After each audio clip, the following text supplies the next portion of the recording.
Let's call the meeting to order, and we'll start off with the Pledge of Allegiance. You can follow along with me. I pledge allegiance to the flag of the United States of America and to the republic which stands one nation under God, indivisible, with liberty and justice. All right, Lynette, would you call the roll, please? Yes, I will. Caviston, Here. Finley here, Lewis. Present, and I'm in Superior Township. Thank you for reminding of us that, Lisa. I'm in Superior Township also. Nancy, are So you am I. So am I. I live Nikki? here and I'm in Superior Township. McGill? Present and in Superior Township. McKinney? Present, Superior Township. Schwartz? Present, Superior Township Hall. Fifth quorum, everyone's here. Okay, so everybody's here. Can I get a motion on the agenda? I Move that- the agenda. Support. Oh. Hold on a minute, please. Ken, I don't Yes. know. You had me send something to the board. Is that an add-on for the board for this meeting, or is that to wait till next meeting? We're gonna do that Thank you. next meeting. Okay, great. Yeah. Very good. Okay. So we got a motion and support on the motion to adopt the agenda as presented. All in favor, say aye. Aye. Approval of the minutes. If I can get a motion on the minutes from the January 19th regular meeting. So moved. Support. All in favor, say aye. Aye. Okay, now comes the time that I have to read my script. So everyone will have to bear with me. Welcome to the regular meeting of the Superior Township Board of Trustees. We are using the Zoom webinar platform. For members of the public who have joined us by video or phone, your microphones are muted but will be opened when appropriate. In order to minimize disruptions to the meeting and connectivity problems, only members of the board have video. Applicants and staff have video access, but have been asked to turn off their cameras until called upon. At that time, they may use the shared screen capabilities if appropriate. All chat and question and answer boxes have been disabled. The meeting is being held via video conference in compliance with the Open Meetings Act. All members of the public body and members of the public participating electronically will be considered present at the meeting and may participate as if physically present at the meeting. All the members of the board are participating from Superior Township members, Michigan. If any members of the body are participating from elsewhere, they need to say so, identifying the county, municipality, and state. There will be an opportunity for the public to speak during public hearing, if any, which we don't have any tonight, and during public comment periods. Instructions will be provided now. We will start with online participants. You can indicate that you'd like to provide a comment by clicking the raise your hand button found at the bottom of your screen if joining by computer, or at the top of the screen if joining by tablet. Your microphone will be enabled, one at a time, until all online participants have had the opportunity to speak once. When you are unmuted by the host, you will see a dialog box that says stay muted or unmute myself. Choose unmute myself if you wish to speak. Second, anyone has phoned in will have an opportunity to speak. I will ask for callers to speak by raising their hand by pressing *9 and then press *6 to unmute. Callers must take turns until each call wishing to speak has had an opportunity to speak once. Comments must be limited to 3 minutes. If a participant's comment results in disruptive behavior, the Open Meetings Act does allow for a person to be excluded from the meeting for a breach of peace actually committed during the meeting. I will first ask the host to mute you if you are engaging in disruptive behavior. If you continue with disruptive behavior, I'll give you a warning that your behavior must cease or you will be removed from the meeting. If it continues, I'll ask the host to remove you from the meeting. Okay, so that's our script. Just a point of order. With Nancy, we have to have her live, and with Chief, he should only be on when he's asked to speak. Right. Chief, So you I should just just be wanna on let audio you at know this that. point. As live as I can be. Okay, Nancy, Yeah. If we that's gotta what- fix that. That's as live as you can be. That's as Get me live a as new you can be. computer. That'll be fine. Okay, so we'll move into citizen participation. Does the host can the host indicate whether there's any citizens who wish to participate or make a comment? Mr. Schwartz, this is Ben Carlisle.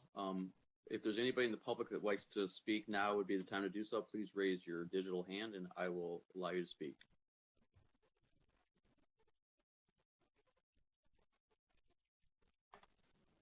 Mr. Chairman, there's no one that, I'm sorry, Mr. Supervisor, there's no one that's raised their hand. All right, thank you. We'll move on to reports. I have a very brief supervisor's report tonight. I did send a message to the board last week that 24 house plans have been pulled for the Gulfside Estates subdivision, which, as we all know, kind of died in 2008, 2009. As of now, I believe that there's 6 houses that have been framed and there's 3 basements that are in. So it's good to see that that subdivision is being completed. In fact, all of our subdivisions now are being completed, including Woodside, Brookside, and Prospect Point East. Looks like Prospect Point East will be completely done by the end of the year. It'll be no more construction. It'll just be residents at that point. I have nothing to report on the Salem sewer issue at this point.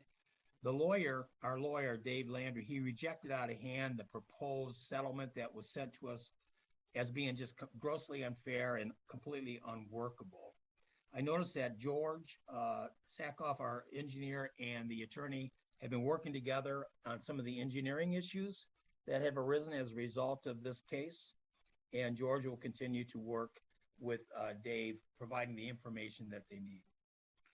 I was contacted by the library, the Ypsilanti District Library, and there will be a groundbreaking on April the 7th at the site, and we're all invited to attend that. And then also I received information from the Road Commission that the bridge on Geddes Road, just west of Ridge Road, the one that has kind of bad curve in it, that's going to be replaced this summer. So there's a pre-construction meeting, I believe, next week, followed by, I don't know exactly when it's going to commence, but I'm sure by mid to end of summer, that bridge will be replaced. I think they're going to realign the road a little bit through there. So at this point, that's all I have as far as a supervisor's report. So we can take it down to, is there any questions by anybody? Seeing none, why don't we move to departmental reports? If I get a motion on building, fire, ordnance, parks, and sheriffs, and then once we do that, Bernice has a short liaison presentation from the Parks Commission. Do I get a motion on departmental reports? So moved. Support. Okay. All in favor of receiving, say aye. Aye. Any questions? I should ask that first.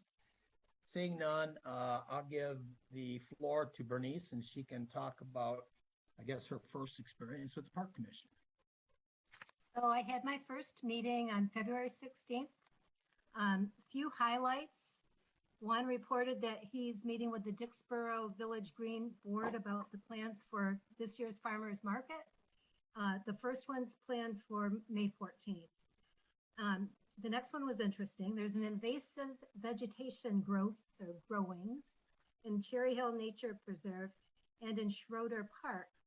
And Patrick, I don't know if I'm going to say his last name right, Pijot, the recreation coordinator, will be organizing volunteers in the spring to remove those plants. So I'm going to come back and see who on the board will help, right? You guys are going to volunteer. Oh, okay. So new business.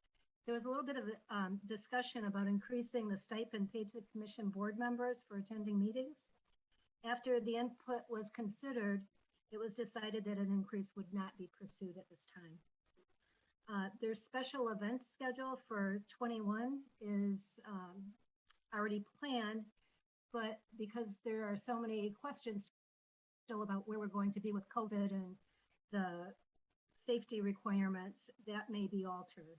So I'll bring back any news that I get from the next Parks and Rec Commission meeting. That conclude your report, Bernice? Does, yes. Thank you. That takes us down to, well, we have to have we already voted on accepting the reports, correct, Lynette? Yes. Yep. Okay, that takes us down to the communications of Schrock Park proposal from the Park Commission, which we tabled from the last meeting. I ended up writing a letter to Juan Bradford regarding the memorandum. And here's what I said. Of course, this will be subject to approval of the board. I personally don't have a problem paying out of the general fund to the Park Commission the $5,000 they need to continue to cut grass on those areas where it's not parked. So in the past, for the benefit of the new trustees, prior boards made commitments to the road commission to cut along the west roundabout, the east roundabout, and a few other places. And the park commission has been doing that and just really actually eating that cost. So I don't really have a problem with paying them for that. The one problem that I do have with what they proposed was they wanted to keep the park maintenance barn and the park storage garage up on the hill as park property in perpetuity. Well, that's a long time in perpetuity. And so what I suggested to them is that they could use, I mean, we don't really have a need for it now, but they could use it as long until such time as the township replaced that square footage somewhere else in the township, and then we would take possession of it. I don't foresee us even using it for years and years, but I just don't like the idea of having the board commit to something in perpetuity in those regards. And so I haven't heard back yet from Juan. I think he's discussed it with Marion. And they also wanted a written plan from the township board outlining our plans and timelines for the property. You know, I don't really have any plans for it other than just maintaining it at this point. But if we did come up with a plan, we would, of course, you know, take that to the park commission, let them know what we were gonna do.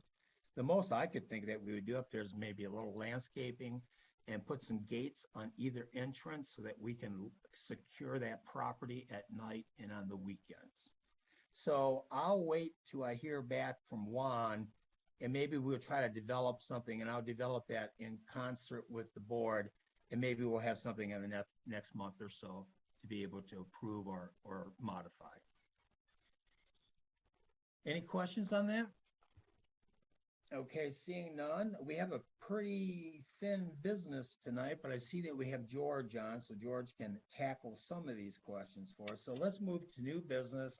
Resolution 21-6, approve the contract with OAM for EPA required risk and resilience assessment and emergency plan response. George, you mind addressing the board on this?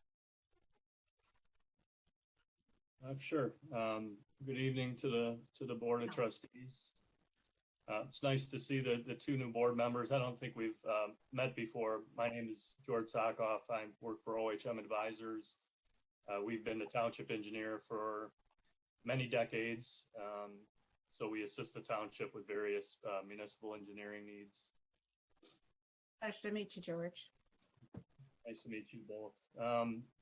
So as Ken mentioned, this proposal here, it's related to compliance with the American Water Infrastructure Act of 2018. This is a required report for all municipal agencies with a certain number of water system users. So there are two parts to the report. One is the risk and resilience assessment, and the other is the emergency response plan.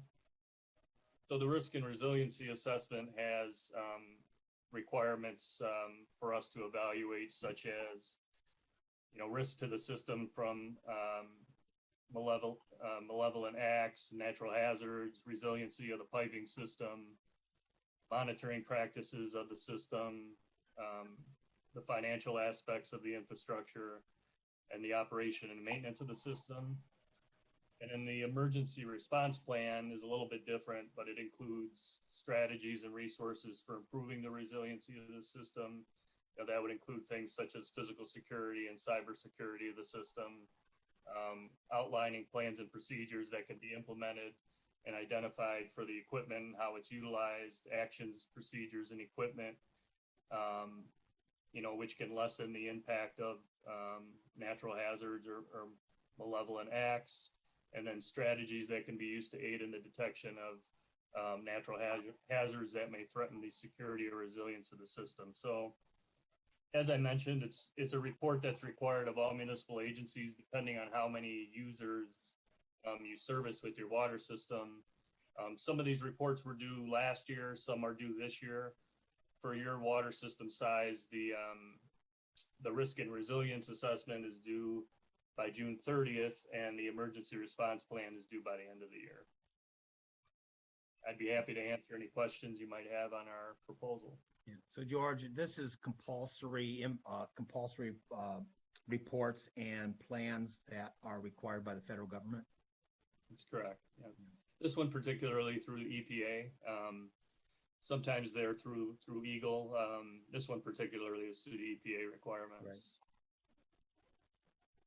So Anybody have any we did not, I'm sorry, Ken. So last year we did not submit a report? Correct. Yeah, this is a new requirement. This is a new requirement. Okay. Yeah. So some of the bigger communities that have bigger water systems, their risk and resiliency plan was due last year, but for your water system size, it's due this year, June This 30th. year. Okay, cool. Thanks. Any other questions? Seeing none. Could we get a motion on the resolution, please? So moved. Support. Any further questions on the resolution? Seeing none, all in favor say aye. Aye. Aye. Any opposed? It passed unanimously. That takes us to our next item of business, which is resolution 2021-7, and this is to enter into an automatic mutual aid agreement with Washtenaw Area Mutual Aid Agreement. I think the fire chief is on. Vic, you mind coming back on the video and talking about this shortly? Yep, trying to get there.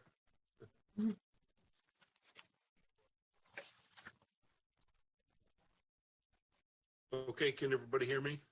Yes. Okay, good evening, everybody. Evening. We have done is with the Mutual Aid Association. It's been several years since this document has been rewritten to the current times and situations we have. The executive board of the association, along with their attorney, drafted this document up. Was voted on by the mutual aid fire chiefs to present this to all our boards.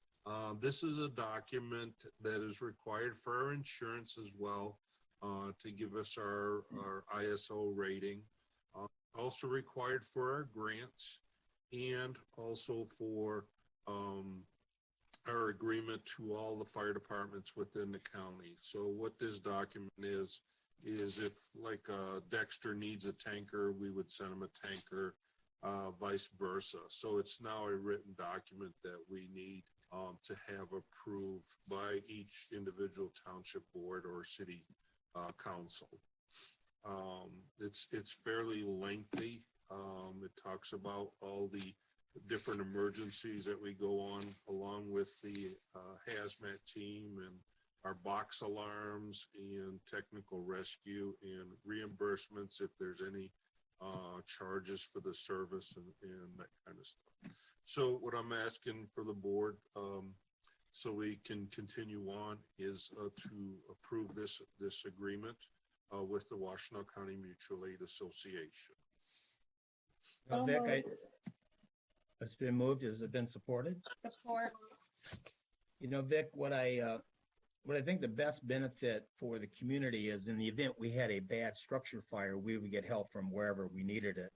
But also on the ISO, which is the insurance rating company that rates our fire safety within the community, which has a direct correlation to what homeowners insurance costs.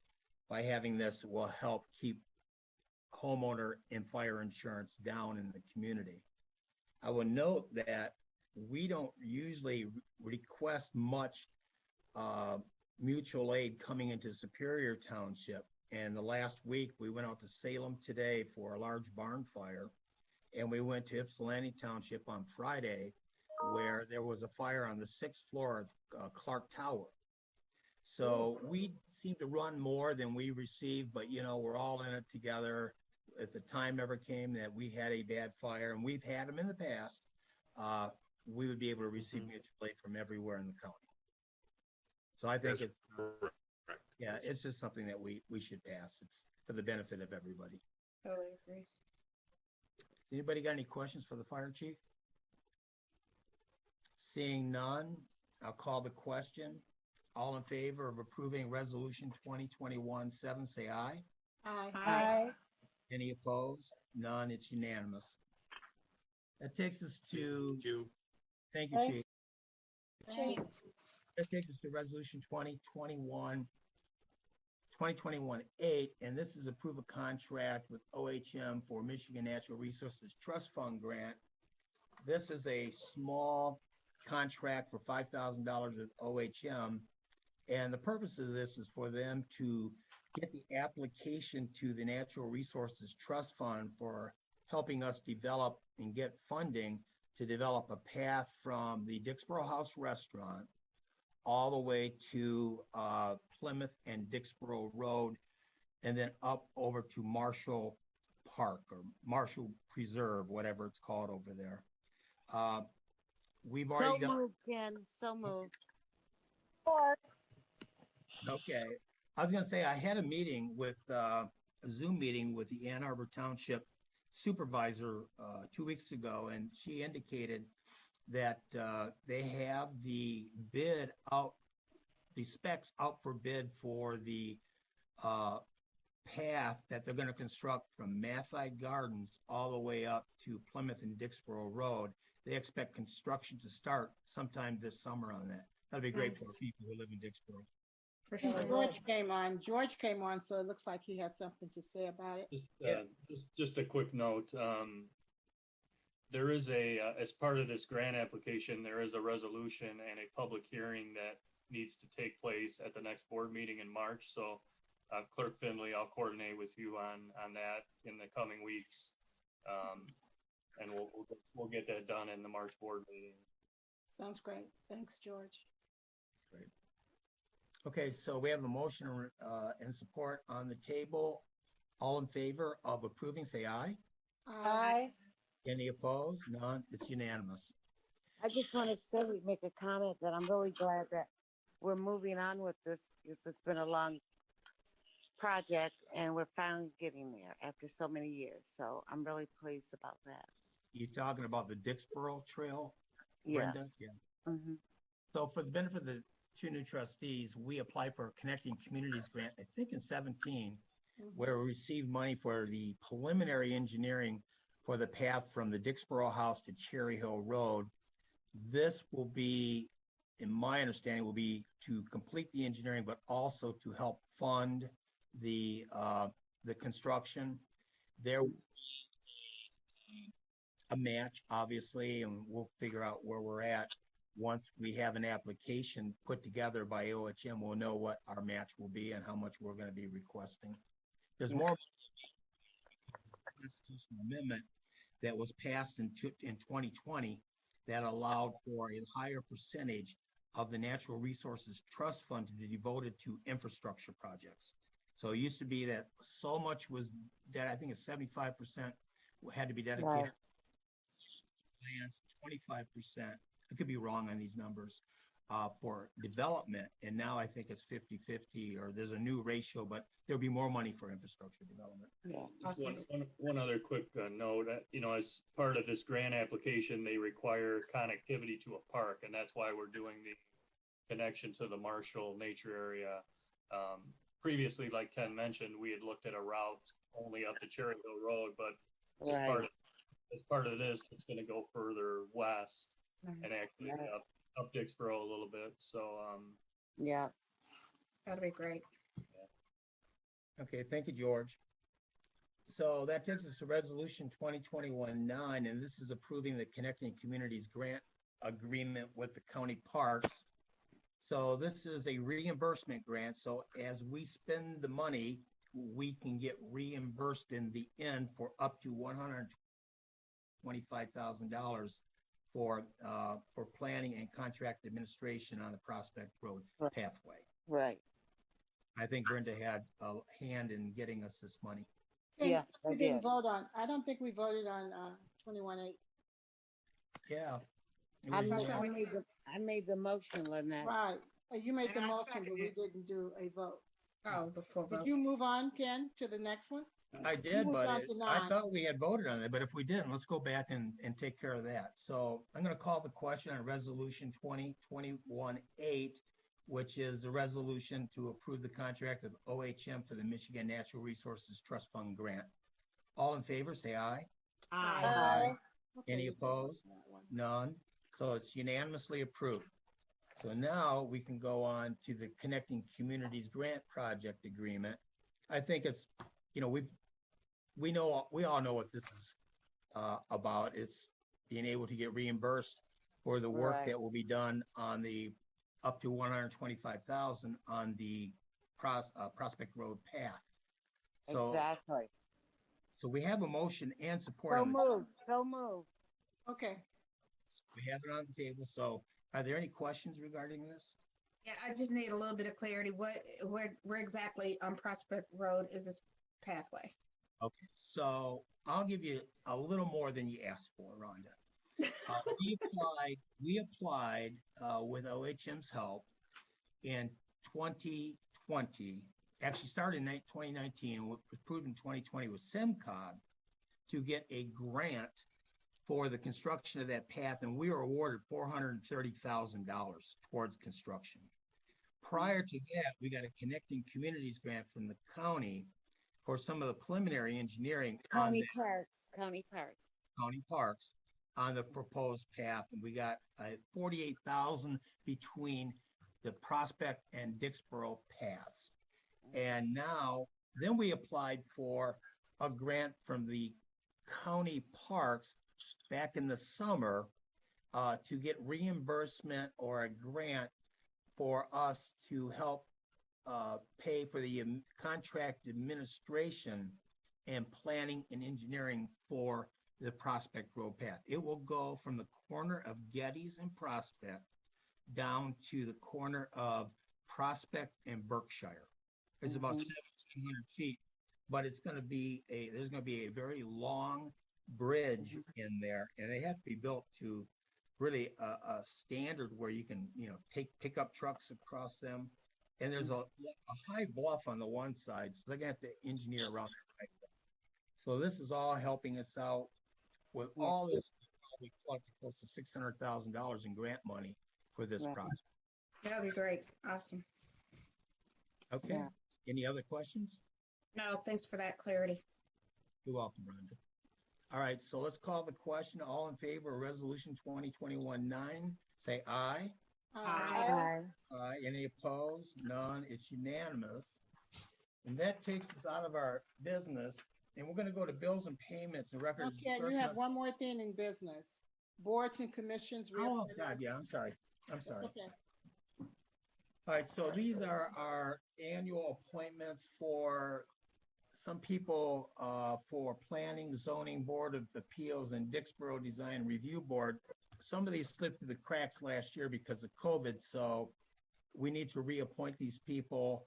I've contacted almost all of them, and they all have agreed to serve. I couldn't get a hold of a couple of them, but nobody's called me and said they don't want to serve anymore. So we need a motion to approve these appointments. So moved. Or Any question? This is kind of a routine matter that we do. Seeing none, all in favor of approving the motion, say aye. aye. Any opposed? None. Okay. So before we do bills and payments, I want to just make a short statement that Trustee Linky and myself, with the help of Lynette's office, have looked at our past resolutions for pre-approval of bills and disbursements by the board. And I think we're fairly good compliance, but the first one was in 1995 and the second one was in 2008. So that's 13 years ago. So lots of things have changed. we are like leasing equipment now that we haven't done in the past. We have IT, which we didn't have in the past to the degree that we have now. So Bernice and I are going to work together on presenting a new resolution on prepayment approvals for probably the March meeting. So we're supposed to meet today, but that got canceled. So we're going to meet soon, maybe even tomorrow. I can do it tomorrow after 11 or anytime in the afternoon. So just shoot me an email, Bernice. And so, Supervisor, may I ask a question? yeah. May I ask, is the treasurer's office going to be involved in that at all? Well, it's more of a clerk function. Oh, okay. Yeah, it's payments, so it's not Oh, receipts. oh, okay. Okay. Thank you. Okay. Thank you very kindly. Right. If I So, could just make a suggestion, Ken, whatever you guys going to be doing, let's be careful because Nancy Mason is involved in this and her time is involved in this. And we have an audit coming up in April, so I don't want her time to be interfered with if that's possible until we basically get through the audit. we've already talked to Nancy. We got a pretty good handle on it from Nancy. It didn't Okay, take much. so see there, y'all left the clerk out. Good for you. I didn't know. Okay, sorry. Okay, so why don't we go ahead, bills and payments, if I can get a motion on paying the bills? So moved. Support. Okay, are Yes, there some any questions? questions? Yeah, Yeah. go ahead, Bernice. So where is it? Can you tell me what the final payment for schoolhouse porch? Okay, project? so that was, the board approved the school, there's a front porch that was put on the schoolhouse in Dixboro. And so the board approved it last summer sometime. I think the final total bid was like 25 or 26,000 on that. And this was the final payment. Okay, is that, does that come from the township budget, or is it a pass-through from donations? Township money. Okay, so who actually owns that schoolhouse? Is that owned by the church or is that owned by the? It's owned by the township? archdiocese, but we have a 20-year use agreement on the property. So we actually we control the property. But we've kind of delegated some of that to the Dixboro Village Green so that they can handle the farmer's market. But, we have Juan involved in that and Parks involved with that also. You got anything else you want to talk about, Bernice? Just real quickly go through here. The personnel manual, was that done? No, that's not done yet. Hopefully, we're going through it now, but hopefully it'll be done in the next couple months. But COVID has kind of ravaged that. Okay, so the payment that we made for it, was that just partial payment? Yes, well, it's what we owed up to this point to the attorney. And then I just want to go back to what Lisa was saying earlier. There's the payment to Taz for $1,400, and it just says for email issues with Lisa, and that or with her account. And I just think that's something like if she doesn't have access and they're charging $1,400. Yeah, That's, well, we need Lisa, to check that's on the that out. second page. Okay. Of the, Why don't we make this suggestion? Why don't we exclude that as a payment and take it up with Taz? I'd agree. Any objection to that? Not at all. Okay. Anything else you see there, Bernice? I think what No. Bernice is bringing up is the fact of with TAS, when we have problems with TAS, they charge us for things that they do not get completed in the regular work. So I think it's something we need to address sooner than later. Yeah, I don't think any of us are really happy with Taz, to be honest. glad to help you guys look for someone. We, Sorry. before, Is this before- this is a third party contractor, I'm assuming, that does the email? well, it does all the IT services. We had Nimble and we had them They for sold- probably a year and then they sold their company to TAS. Yeah, so we had inherited Nimble. TAS. What, Ken? When we had Nimble, we had an assigned tech to us and Logan, and it was it was great. Yep. And now with Taz, they got a different, a little larger. They got a different system. You got to put in tickets, and then they get processed. And there's one person that handles the emails, another person who handles the government affairs.